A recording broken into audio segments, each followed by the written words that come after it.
if really tí ó wá jẹ́ pé inú wa dùn láti wà bí báyìí lẹ́yìn ẹ jẹ́ ká dáhùn ká mọ̀ pé yẹ àṣeṣe tó ní àgbèrè àníṣe kan dáhùn ní àníṣe bí mọ́. Olùbọ̀ Foundation. Amen. I welcome you all. Ní ìjókòó ní èní, ó yẹ pé èní ìyá tó dùn, a ní gbọ́ngbọ́n nú. Èyí tí a sì ṣe tó kọjá lọ là ń ròyìn, eléyìí a tún ní ìyàtọ̀. Níbi ká ní gbàgbé, inú mi á dùn láti mú àwọn èèyàn alákòóso ẹgbẹ́ yìí wá sí orí ìjókòó.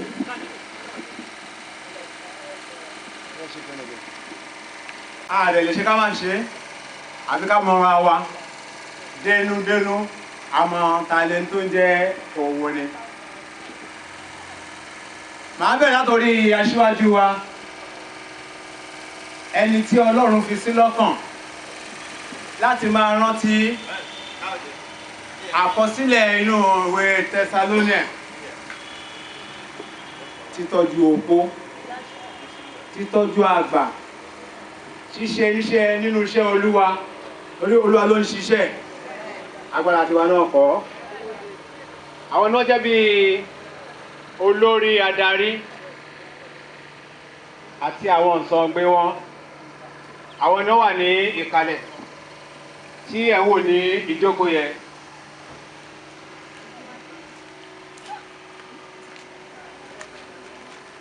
Ọmọ ni mo máa ń sọ láàrin àwọn ọmọ tiwa náà ní orúkọ Jésù wọ́n á ṣe fi yan gan.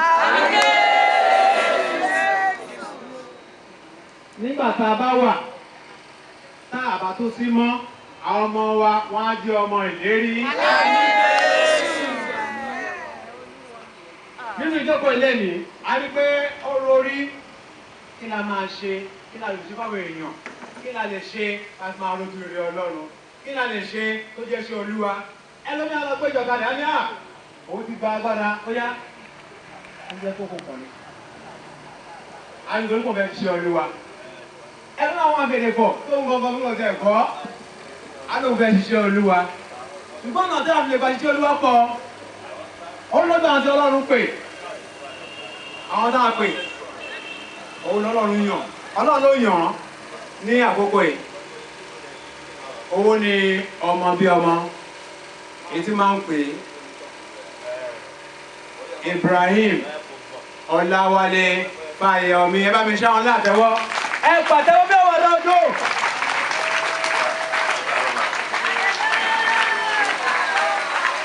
Amen. Amen. BOT, Board of Trustees, àwọn tí wọ́n ń ṣe ètò kó lè gún régé kó lè dára, eléyìí ló tọ́, eléyìí ká ṣe, ẹ jẹ́ ká fi sí báyìí, ẹ jẹ́ ká fi sí báyìí. Àwọn náà wà ní ìkàlẹ̀ lẹ́nìí. Àwọn ni wọ́n jẹ́ gẹ́gẹ́ bí alága BOT. My chairman.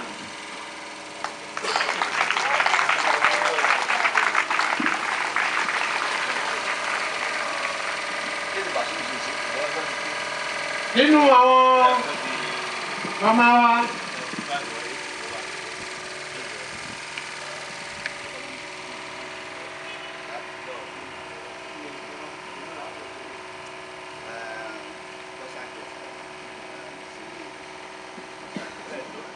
nínú àwọn tí wọ́n jẹ́ olùlànà táwọn náà máa ń tọ́ wa sọ́nà onímọ̀lẹ̀ a pè wọ́n wá gẹ́gẹ́ bí special guest of honour ní ìpàdé ni káwọn wá wo bí a ti ń ṣe torí ó wà nínú ọkàn tiwọn wọ́n dẹ̀ ti ń ṣe síwájú ká tó sọ fún wọn. Àwọn ni màmá wa tó wà ní ìkàlẹ̀ yìí àwọn pè ní special guest of honour Madam Olóyèdé. Olùbọ̀ Foundation. Olùbọ̀ Foundation. Charity forever. Olùbọ̀ Foundation. Amen.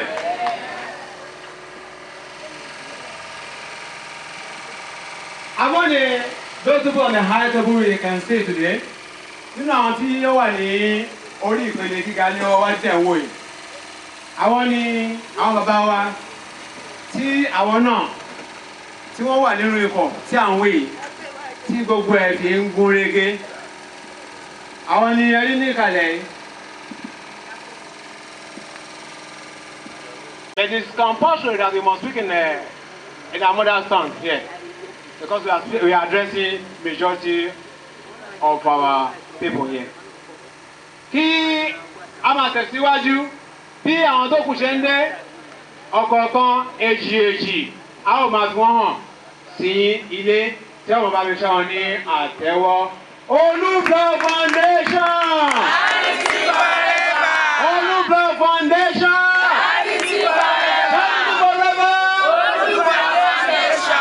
Amen. Àti pé àwọn tí wọ́n wọlé àti àwọn tí Ọlọ́run rán wa sí, ṣùgbọ́n máa ń sọ fún àwọn ènìyàn wa tí ò bá kàn án lé ní ẹ má bínú, kò sí ojúṣàájú, kò sí tó mo mọ ẹnìkan mo mọ̀ rí tí a fi mú àwọn èèyàn wọlé ní bíbá ẹ̀. Ṣùgbọ́n àwọn tó ti forúkọ sílẹ̀ tó níwèé àkọsílẹ̀ tó bá ti rí àkọsílẹ̀ pé ó tọ́ kó o gbà á, wọ́n á pè ẹ́ wọlé. Tí ọlọ́pàá tó máa fi àánú ẹ̀ sáwọn míì lójú níbẹ̀, ẹni náà tún gbà tó yẹ kó gbà lọ. Ìdí nìyẹn tí a fi sọ pé àánú Ọlọ́run kò ní wọ́n gbogbo wa. Inú mi á dùn láti bẹ̀rẹ̀ ètò ilé ní pẹ̀lú àdúrà ìbẹ̀rẹ̀. Kí a máa gbé ẹsẹ̀ ní bó ṣe yẹ kó rí. À ń fẹ́ àdúrà láti ẹnu àwọn màmá wa Kìrìsìtẹ́nì, Mùsùlùmí àti àwọn tí Ọlọ́run bá rán sí wa láti fún wọn ní àdúrà. Àdúrà bẹ̀rẹ̀ á wáyé ní ọ̀nà mẹ́ta bó máa ń sọ. Mẹ́ta náà ni àrọ̀gbọ́n dá sí. Mẹ́ta ni. Ẹ̀sìn Kìrìsìtẹ́nì, Mùsùlùmí àti tàbáláyé mẹ́ta ni wá. Tí Mùsùlùmí bá fa tẹ̀sùbá mẹ́ta ni. Tí wọ́n máa tálẹ̀ sí àǹkọ́. Amen. Àtúwà sọ pé mẹ́ta lọ́kan. Bàbá, Ọmọ, Ẹ̀mí Mímọ́. Olúblood Foundation. I'll be glad to call on Madam Sarah Ajao. Come kọ́kọ́ fún wa ní àdúrà.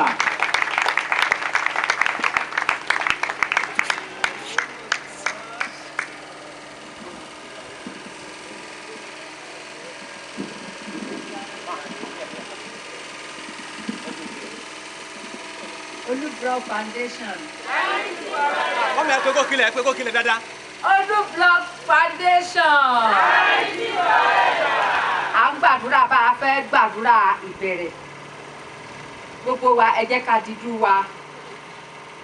Bàbá wa àti Ọlọ́run wa. A gbé yín ga gidigidi torí pé ẹ kò yí padà. A dúpẹ́ nítorí pé gbogbo agbára tí ń bẹ lọ́run àti láyé wà ní ìkáwọ́ yín. A dúpẹ́ ọwọ́ àánú yín lórí Olúblood Foundation fún ìpamọ́ ààbò ìdásí lórí iléeṣẹ́ yẹn gangan, lórí àwọn tó dá iṣẹ́ yẹn lẹ̀, lórí iléeṣẹ́ yẹn, lórí àwọn tó dá ètò yìí sílẹ̀. A gbé yín ga, ṣe yín lọ́ba. Olúwa gba ọpẹ́ wa. Olúwa gba ìyìn wa. Olúwa gba ọpẹ́ wa. Olúwa gba ìyìn wa. Bàbá wa àti Ọlọ́run wa, à ń gbé yín ga, à ń ṣe yín lọ́ba. Nítorí pé ní oṣù tó kọjá tí gbogbo wa pàdé, àwọn Olúblood Foundation a gbọ́ burúkú sí wọn, a gbọ́ burúkú sí iléeṣẹ́ yẹn gangan.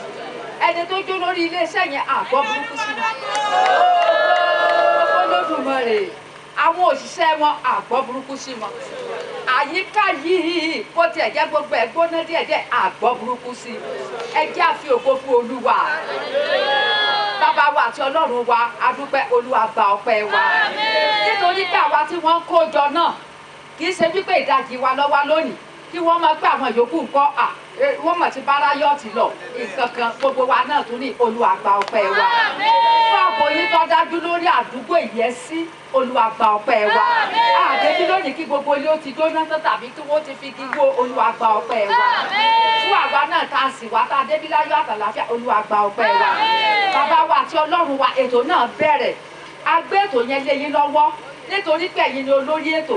Lóòótọ́ a ní àwọn olórí ètò gẹ́gẹ́ bí ti orí ilẹ̀ ayé bẹ́ẹ̀ ẹ̀yin òde ọ̀run o a pè yín sórí ètò tòní ẹ bá wa pé a fẹ́ rí ìfarahàn yín lórúkọ Jésù a fẹ́ rí ìfarahàn yín bàbá wa àti Ọlọ́run wa lóòótọ́ ìbẹ̀rẹ̀ ètò ni ṣùgbọ́n mo lè gbàdúrà wípé iléeṣẹ́ tó ń pè wá yìí àtàwọn tó ní iléeṣẹ́ àti gbogbo òṣìṣẹ́ àti àwọn tí wọ́n ṣe ètò yìí tí wọ́n lọ́yẹ kán máa pè wá lórúkọ Jésù Olúwa dá wọn lọ́lá ọlá tó jẹ wọ́n yẹ ògo rẹ Olúwa dá wọn lọ́lá bàbá aláàánú jùlọ má jẹ́ wọ́n fẹ́ nǹkan kan tì má jẹ́ kí àwọn náà di opó ìyàwó wọn má jẹ́ ó di opó àwọn ọkọ má jẹ́ wọn ó di opó àwọn ọmọ wọn má jẹ́ nǹkan kan ṣe wọn gbogbo kíkíbi táwọn ọmọ wọn lè máa lọ lórí ilẹ̀ ayé lórúkọ Jésù Olúwa máa bá wọn lọ iléeṣẹ́ Olú Foundation it is well with you ilé Olúṣẹ́ Foundation it is well with your family it is well with your working place in the mighty name of Jesus Christ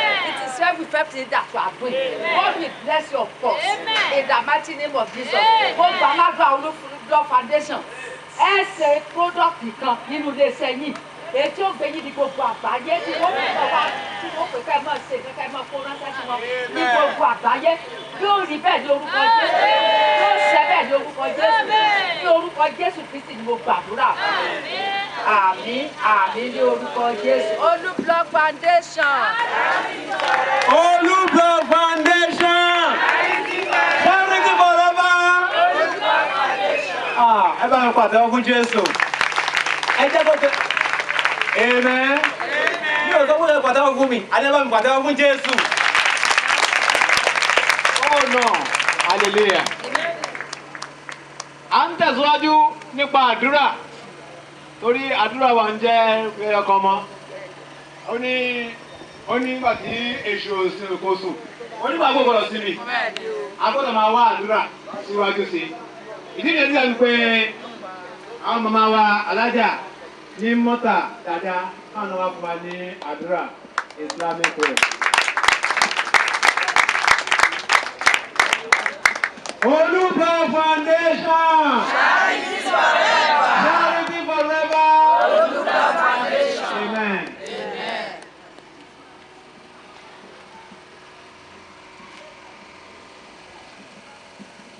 Olú Block Foundation. Charity forever. Olú Block Foundation. Charity forever. Olú Block Foundation. Charity forever.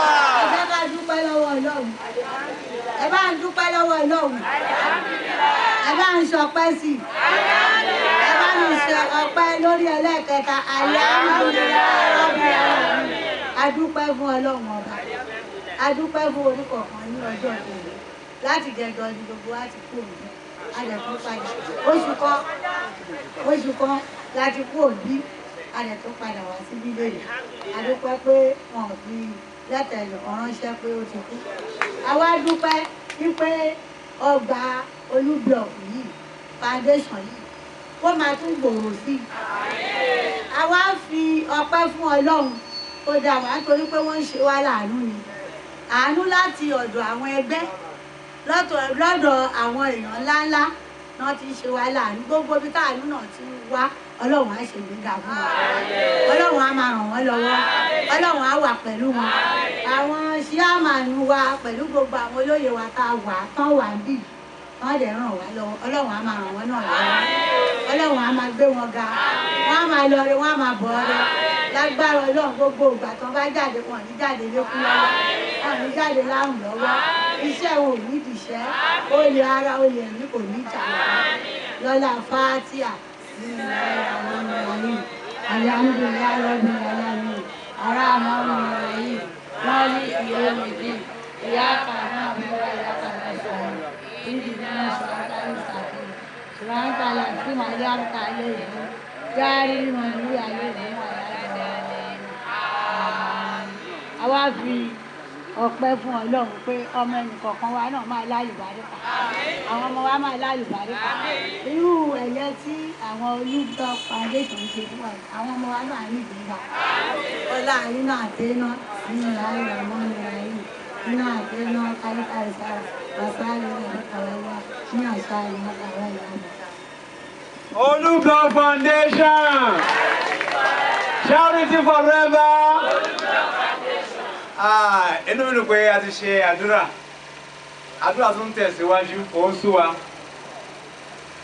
torí pé a ti kọ́ nínú ìwé mímọ́ pé ó ní kọ́ọ̀lọ̀ mi ó ní pè mí òun ò sì dá ẹ lóhùn òun ò sì fi ohun ńlá hàn wá ohun rere ńlá ohun mèremère yóò fi hàn wá inú mi dùn pé irú ẹ̀ àtúnṣẹlẹ̀ lẹ́yìn àfi ohun rere ńlá àtúnfi hàn wá lénìí ó sọ nínú àdúrà kejì tí wọ́n gbà náà. Padà bàbá sí fún wa. Bàbá o, bàbá o, bàbá o. Olúwa bàbá sí fún wa. Ẹ ṣé gan. Ọlọ́run á dẹ̀ máa wọ̀ ẹ̀yìn Ọlọ́run á bá yín sí. Jọ àdúrà kan. Olúblock Foundation.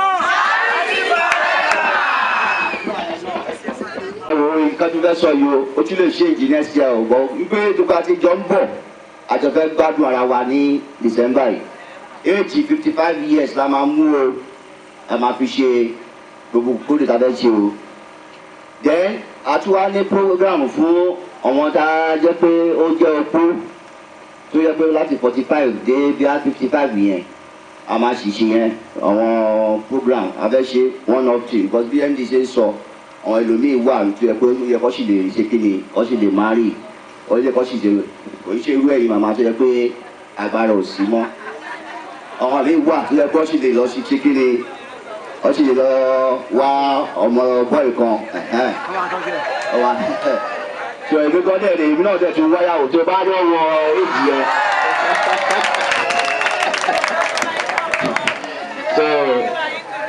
so ẹ ṣe gan so àfi òkú lẹ kí program máa lọ kí lẹ sọ. so ẹ ṣe gan ẹ káàbọ̀ wá. Olúblock Foundation ó yà àtẹwọ́ bẹ́ẹ̀ wọ̀dà àjò fún alága àtẹwọ́ bẹ́ẹ̀ wọ̀dà àjò. Thank you, my chairman, for that short and welcome address. Síbẹ̀síbẹ̀ àwọn Yorùbá máa ń pa òwe kan wọ́n á ní ẹnu oníkàn láti ń gbọ́ kàn án ẹnu ọlọ́fà láti ń gbọ́ bọ́tá. Inú mi á dùn tí a bá lè pe olùfilọ́lẹ̀ ètò yìí tó wò pé ó dára kó o máa ṣe nǹkan báyìí tọ́lọ́ ń fi sí lọ́kàn ọ̀tọ̀ ní kéèyàn gbọ́ nǹkan ọ̀tọ̀ ní kó ní àyè àgbàṣe fún un kó sọ pé ó yá òun á ṣe é agbọ́dọ̀ tí ń ṣe náà tí ò regret ẹ̀ àrùpẹ̀lẹ̀ fún Ọlọ́run ṣùgbọ́n òun náà ní nǹkan kan tàbí méjì tí a fẹ́ bá wa sọ lọ́kàn tiẹ̀ kí torí etí tí wọn náà ti gbọ́ wọn lè rí nǹkan tó ń lọ ní ìgboro ẹ bá wò ó oṣù tó kọjá àmọ́ nǹkan tí ojú ọ̀pọ̀lọpọ̀ wa rí àwọn ọ̀fẹ́ nìkan ṣàwátì nínú wa àwọn náà la tún wá jókòó lé ní ebi ò pẹ́ nìkan kú nù wa ẹ̀tún wọn wò ó rí pé a máa ń ṣe foundation wọ́n máa ń fáwọn èèyàn lóúnjẹ ń ṣe gbogbo wọn nígbà tó náà ń ya ìdílé kiri ìjẹ́rí tó ń yọ bíbá yìí olóko mọ̀ pé ìjọba kòkó kò ń jẹ sílẹ̀ ọ̀dọ̀ wa àánú ọ̀dẹ̀gbà láyè kan kó kọ̀ pamọ́ sọ́dọ̀ wa wọ́n mọ̀ pé à ń ṣe tinútinú tọkàntọkàn fún iṣẹ́ Olúwa kó lè tẹ̀síwájú ni ìdí nìyẹn tí màá fi pé olórí ilé kí wọ́n bá sọ ọ̀rọ̀ ráńpẹ́ nípa nǹkan táwọn náà rí nǹkan ti gbọ́ àti àwọn nǹkan tí wọ́n rí tó ń ṣẹlẹ̀ kí ni àtúnṣe lọ́nà. I have pleasure in inviting Mr. Ibrahim Ọláwálé Fáyọ̀mí. Ẹ jọ àtàwọn nìkan gbé ọgá o.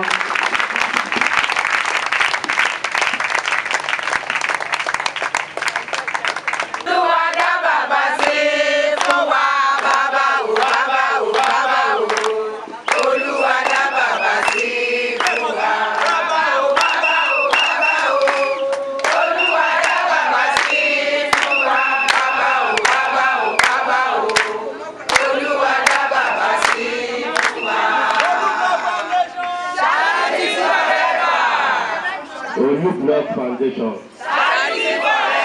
Olúblock Foundation. Olúblock Foundation. Mo kí gbogbo ẹ̀yin yàrá tẹ̀jókòó. Charity forever. Mo kí gbogbo ẹ̀yin yàrá tẹ̀jókòó. Ẹ káàárọ̀. Ẹ kújọ́ mẹ́ta. Ọ̀rọ̀ ti péjọ́ mẹ́ta ká ti pàdé bẹ́ẹ̀. Báwo ni gbogbo ilé? Àwọn ọmọ ń kọ́. àkọ́kọ́ mo máa fẹ́ kí ẹ bá mi dúpẹ́ lọ́wọ́ àwọn tí a jọ ń ṣe ètò yìí torí pé wọ́n ní igi kan ò ní dágbóṣe àwọn kan ò sí níbí tó jẹ́ pé bó ti wù kó kéré jù gbogbo wọn náà máa ń fi ránṣẹ́ láti lè ṣe ìwọ̀nba nǹkan tí wọ́n ṣe fún yín. Màá fẹ́ tí a bá máa lọ ẹ gba àdúrà tọkàntọkàn ẹ fi àdúrà ránṣẹ́ sí wọn gidi gan torí pé kọ́ lè ṣe jù báyìí lọ torí pé kò ń ṣe nǹkan tó rọrùn kí èèyàn mú jáde lápò ẹni tó ní gángan kò mú jáde ṣùgbọ́n àwọn tó mú jáde lọ́wọ́lọ́wọ́ wọn ò ní ṣùgbọ́n ẹ wá gbàdúrà ẹ̀mí ìṣe tí wọ́n ní kí Ọlọ́run dúró tì wọ́n torí kì í ṣe gbogbo ẹni tó lówó lọ́wọ́ ló ń ṣoore kò ń ṣe gbogbo ẹ̀dá tí ó wà nípò ńlá ló ń ṣàánú ẹni tí Ọlọ́run bá fi rán òun nìkan ló lè ṣe mo fẹ́ kí ẹ gbàdúrà ó ṣe pàtàkì torí pé èèyàn ló máa ń wà lẹ́yìn orò tó rò fi ń bú tó ẹjọ́ ẹ bá ṣe àdúrà fún ìyá ẹjókòó náà bẹ́ẹ̀ ṣe bó ṣe nǹkan dàgbà tó àní fojú sunkún yín ẹ dàgbà ẹ dògbò ẹ sin ọmọ yín débi tán máa lè ṣe jíjẹ ní fún yín ní kò bànújẹ́ látara ọmọ kẹ́rí gbogbo wa lóhùn ká gbélé ayé pẹ́ ṣùgbọ́n Ọlọ́run ní àkọsílẹ̀ fún kálukú ká gbà pé àwọn tó ti lọ léèrè àkọsílẹ̀ tọ́lọ́run ní fún wọn ni Ọlọ́run wà nípa àkọsílẹ̀ burúkú fún gbogbo àwọn Ọlọ́run ò ní ṣe àwọn ọmọ yín ní àríbanújẹ́ ìfòònú yín lọ́lọ́run máa ṣe wọ́n lágbára Ọlọ́run tí ó fi ń ran òòrùn ní wákàtí yìí á pa àṣẹ toró sọ fún Mósè ó ní kó nu ọ̀pá ọwọ́ ẹ̀ síwájú òkun á là sí méjì á dẹ̀ kó àwọn ọmọ Ísírẹ́lì kọjá Mósè ṣe bẹ́ẹ̀ ó rí bẹ́ẹ̀ agbára àgbàanì tí Mósè fi ṣe tó rí bẹ́ẹ̀ Ọlọ́run á fi lànà fún àwọn ọmọ yín àwọn náà á lè dìde láti lè ṣètọrẹ àánú fáwọn tí ò ní torí pé ó ṣe pàtàkì láti ṣàánú láwùjọ wa ẹni tó bá ń ṣèkà ẹ jẹ́ kó máa ṣe Bíbélì ti fi yé wa ó ní ẹ jẹ́ ká jẹ́ kí èpò àti àlùkámọ̀ kó máa dàgbà tó bá dìgbà ìkórè a máa ṣe kí ni a máa yà wọ́n sọ́tọ̀ọ̀tọ̀. nígbà míì tá a bá sọ pé ẹnìkan kéré kò tí ì tó lẹ́gùn òpó ṣùgbọ́n tá a bá wo kọ̀ǹdíṣọ̀n rẹ̀ gẹ́gẹ́ bí chairman bí o ti ṣe sọ pé àwọn ti máa mú ìyàwó kan máa mú àwa náà lè máa ṣàtìlẹ́yìn fún wọn tá a bá wo irú àwọn yẹn irú àwọn tó kéré yẹn à á dà lẹ́tù wọn sí chairman.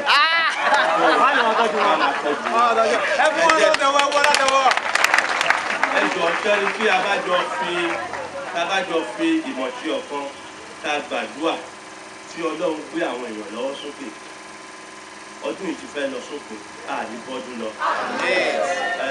a máa ròyìn ayọ̀ pé ogun tá a jà nínú ọdún yìí Ọlọ́run ò ní kó borí wa torí ogun ńlá ní ogun COVID-19 ogun ńlá gidi gan la jà lẹ́yìn ẹ̀ ogun EndSARS tún dé ẹ jẹ́ ká dúpẹ́ lọ́wọ́ Ọlọ́run àwọn tó dẹ̀ ti bá lọ àfi yọ̀ wọ́n Ọlọ́run jẹ́ pé ó bu erùpẹ̀ rere sí wọn lójú ẹ jọ ọdún tá à ń lọ́jù òun wá ká máa fún yín lóúnjẹ lójoojúmọ́ òun wá kẹ́yìn náà lè fún yàn ṣùgbọ́n tá a bá fi ètò sí tá a bá ti fi ètò sí aláwọn màmá tó dàgbà tá a bá ní ó yá ẹ̀rọ ìlọta fún wọn tó bá gbé síwájú tó fi ń lọta wọn á máa jẹun òdìgbà tó bá débi ṣùgbọ́n ètò ni ètò yẹn ń bọ̀ ẹ jẹ́ ká gbàdúrà nínú ètò rere tó ń bọ̀ èmi bẹ́ẹ̀ náà kó máa kàn mí ètò tó kù ò ní kàn mí ẹ jọ torí Ọlọ́run ẹ jẹ́ ká fi ọmọlúwàbí ṣe gbogbo kan tá a bá ń ṣe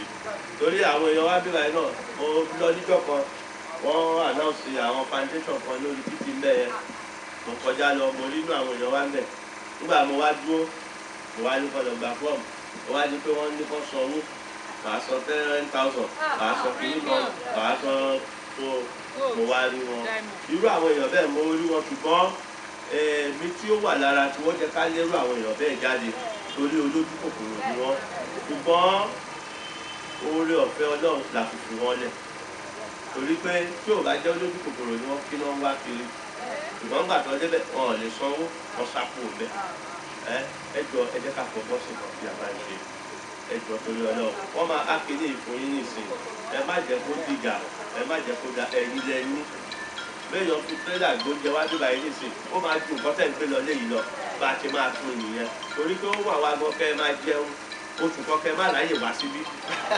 bẹ́ẹ̀ ni kò ní jẹ́ tikú kò ní jẹ́ kàrò ẹ máa jẹun oṣù kan ẹ̀ ní wá síbí gbà tó jẹ́ wà lé ẹ̀ẹ́fẹ́ tó mọ̀ ń lọ gbà ní next month mi ò lè ráyè lọ lóṣù yìí ọlọ́run máa ṣe rere fún wa ọlọ́run máa ṣe àwọn ọmọ yín lódòdó gbogbo wọn máa bú yọ ìdùnnú tó ń búramúra mùmúgo wọn ọlọ́run á ti tẹ̀mọ́lẹ̀ ní ìlú ìdùnnú yẹn ti di ìtẹ̀mọ́lẹ̀ ní ìlú ẹ̀ ní ṣubú ara ẹ̀ ní ṣubú ẹ̀mí ẹ̀ ní sunkún bẹ̀yà ayé yín adúpẹ́ lọ́wọ́ ọlọ́run. Praise the Lord!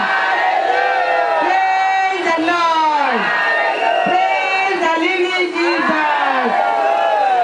Ẹ jókòó mà, ẹ ṣe mà, ẹ ṣe o, àgbà wa dalẹ̀ o. Ẹ bá bínú o, kí ọmọ kékeré mo ní kí n sọ ọ̀rọ̀ bí ẹyọ kan méjì. Ó dàbí ẹ pé bóyá ó máa ń kálòlò díẹ̀ díẹ̀ má bínú. Ọba ti tọ́nà. Mo kí olùdásílẹ̀ wa, Olúwa pẹ̀lú yín. Agbára yóò ní tòfo. Obìnrin àjòjì ní wọnú ayé gbogbo yín. Ọkùnrin àjòjì ó ní wọlé yín. O ò ní dàbújoko níbí. Ẹ ní dopó ọ̀sán gan. Ẹ ní jìyà láàárọ̀.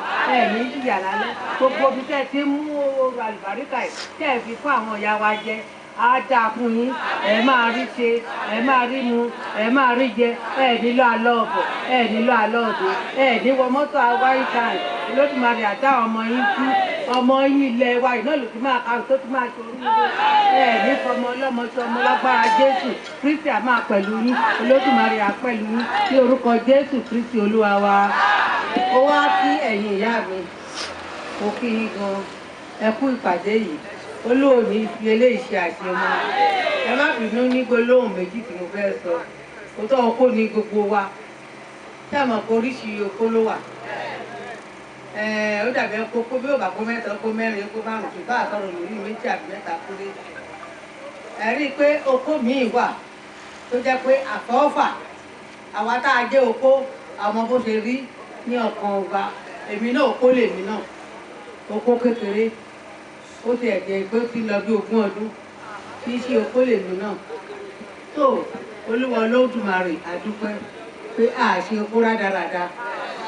Àwọn okó kan wà tó jẹ́ class 1 ìkan class 2 ìkan class 3 máa bẹ̀rẹ̀ lórí class 3 class 3 lẹ rí àwọn tí ó máa ṣe jágajàga kiri àdúgbò ẹ lọ́dọ̀ ya síkírẹ́ bá mi gba ẹ̀wà 10 naira àgbà títí látòṣù títí oṣù yà pàdé wípé àwọn máa lọ ránṣẹ́ sí pé èyí tó gbà lóṣù tó lọ òun kọ́ sálù ńkọ́ ló ń kọ́ ọkọ ẹ̀ tó fẹ́ sọ òun lóní kiri yẹn ní àwọn okó rádaràda. Okó kejì ní pé kí bóun náà ó fẹ́ fi ara pẹ́ ìkẹta yẹn ìkejì òun náà máa lọ á máa bọ̀ nígbà bá rí wọ́n tẹ wà sájà tó bá ń bá bátẹ́lọ̀ gbélé bátẹ́lọ̀ ní orógbó gbàdán ìgbà tó mọ̀ ọ̀dà ẹjọ́ ṣé ẹ rí láti ìjẹta ṣé kíra wọn ní kó mọ̀ kó fẹ́ rówó lẹ́sìn ìtàn bó bẹ́ẹ̀ bá jẹ́ 5 naira àbí mo kúrò ẹ̀yìn ìyá mi ṣé kò sí ó jẹ́ 50 naira àbí àfọwọ́ yẹn pọ̀ jù ó jẹ́ 20 naira àbí kí ní kọ́kọ́ tẹ̀ fi sanwó lẹ́sìn ó gbà lọ́wọ́ ẹ̀ lẹ́nu ó gbà lọ́la ó gbà lọ́túnla ìjẹ́ tó bá máa di ẹ̀kẹta ṣé báṣẹ́lò ní fi nǹkan lọ ó fi okó rádaràda ni. ṣé rí number 1 class tó jẹ́ wípé irú màmá wa tó jókòó yìí tó bá lọ nìkan tí wọ́n bá kó dé ọ̀dọ̀ gọ́ọ̀nà tí wọ́n lè kó okó làwọn àfi tó bá rí ní credentials ní àwọn ìwé nǹkan kó bá jẹ́ oní ìwé ni àwọn ni okó number 3 okó number 3 ni ọkọ máa fi ọmọ lẹ̀ tí ọkọ ọmọ máa wà primary tẹ́ máa rí pé ọlọ́run ọmọ àwọn ọmọ yẹn máa lọ sí ẹnìkan kò ní dé tàbí tó fẹ́ wọ àyà institution tó jẹ́ pọ́kànlá báyìí ẹ̀yìn tí bàbá kú tán làwọn ọmọ bẹ̀rẹ̀ sí ìwé admission gbà tẹ́ mọ̀ pé yẹn ti dáràn á níbo lòun ẹ̀ta ló jẹ́ kó gbé ọ̀rọ̀ ẹ̀ lọ ṣùgbọ́n ẹlòmíì ò ní ṣe okó number 2 ò ní ṣe ó máa tọ́jú alẹ́ àwọn ọkùnrin tó bí kí a máa wá wọ́n ti sọ pé àwọn ń wá oṣù ní wọn náà máa wá kiri ọlọ́run jẹ́ kí jẹ́ kó gbé ìtí òdàkúnyàwó tó kí a máa wá ó lè rí ìtó máa jẹ́ ẹrun ó lè rí ìtó máa kó kókó sí ẹ̀rù ìtọ́ ìtó máa ṣe tó jẹ́ pé ó máa wà. níbi ẹjẹ́ rí okó number 3 tí ẹ bá ní kó wá sí àwùjọ àwọn tó jẹ́ okó gidi wọ́n máa bú mi pé iṣẹ́ fẹ́ pé owó okó lélẹ́yìí àwọn tó jẹ́ tiwọn ni wọ́n ń kó kan okó number 3 yìí olóde mọ tó ń jó lára lábẹ́lẹ́ káwọn ọmọ yẹn tó dàgbà àbí mo kúrò ẹ̀yìn ìyá wa kí ló ẹ̀ pọ̀n àbí ọmọ mi tó jẹ́ pé ó gba admission báyìí ó gba kí ẹ ṣe pé. Olùgbà foundation. Ẹ bá mi ṣe wọn ní àtẹ́wọ́ tó dáa. Ẹ jẹ́ kó rinlẹ̀ dáadáa. That is the only allowance tẹ́lẹ̀ fún wọn. Sáárì kan ṣe tán lílì yẹn tẹ́lẹ̀ fún wọn. Tẹ́lẹ̀ bí àbíṣẹ́ tí wọ́n tí wọ́n tẹ̀lé pé àwọn sọ̀rọ̀ wọn pọ́n àwọn lé olúwakọ̀ yìí náà lè. Wọ́n ní olúwakọ̀ yìí lé. Jésù olúwa wa. Iṣẹ́ kan wà tí a máa ṣe lénìí gẹ́gẹ́ bí alága ti fi tó wa létí. Olùdásílẹ̀ náà sọ fún ọ̀rọ̀ wọn. Wọ́n ní igi kan ìdájọ́ ṣe. Ọ̀pọ̀lọpọ̀ àwọn ẹ̀kẹ́ tí wọ́n fi ara ti ilé.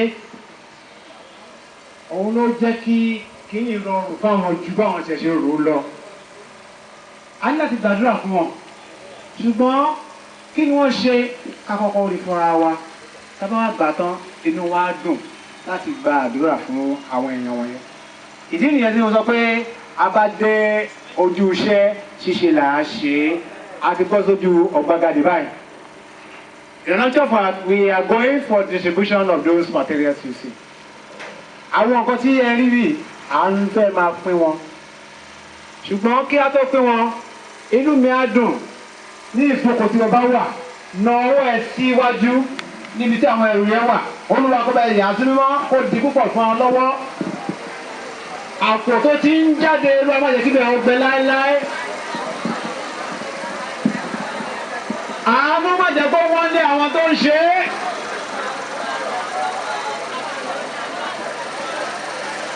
Sọ tinútinú ẹ, sọ tinútinú ẹ.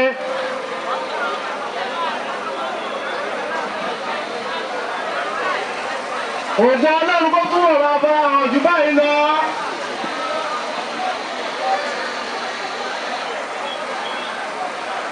Ó dá máa sọ pé Ọlọ́run ọṣẹ́ ohun tó gbé mo rí tèmi gbà lénìí. Olúwa ọṣẹ́ mo rí tèmi gbà lénìí. Mo rí tèmi ṣe lénìí. Àánú wá mi rí. Ojú rere wá mi rí. Mi ò rí lásán. Jésù Olúwa wa. Kristi ọba ògo. Ó wo àwọn ènìyàn níwájú báyìí bí ń pa àwọn ènìyàn. Àwọn ọmọ ẹ̀wá ní àkínná afẹ́fẹ́ àwọn èèyàn jẹ́ wọ́n ti pọ̀ ju wá lọ. Ṣùgbọ́n ní ìkẹyìn ó fi ògo fún Ọlọ́run. Búrẹ́dì mélòó, ẹyọ ẹja mélòó, ẹ wo èèyàn tó gbé. Iye tó yẹ tó tẹ̀ jẹ́ ọ̀sẹ̀ kò tẹ̀ kú rí. Bí ó ṣe pé wọ́n sọ pé wọ́n tún kó hàn kò tán. Sọ fún Ọlọ́run lẹ́sẹ̀ kan náà ní ojú kan náà. Olúwa o, ire tó ń jáde Olúwa má jẹ́ kó tó ń bẹ̀rẹ̀ gbàdúrà.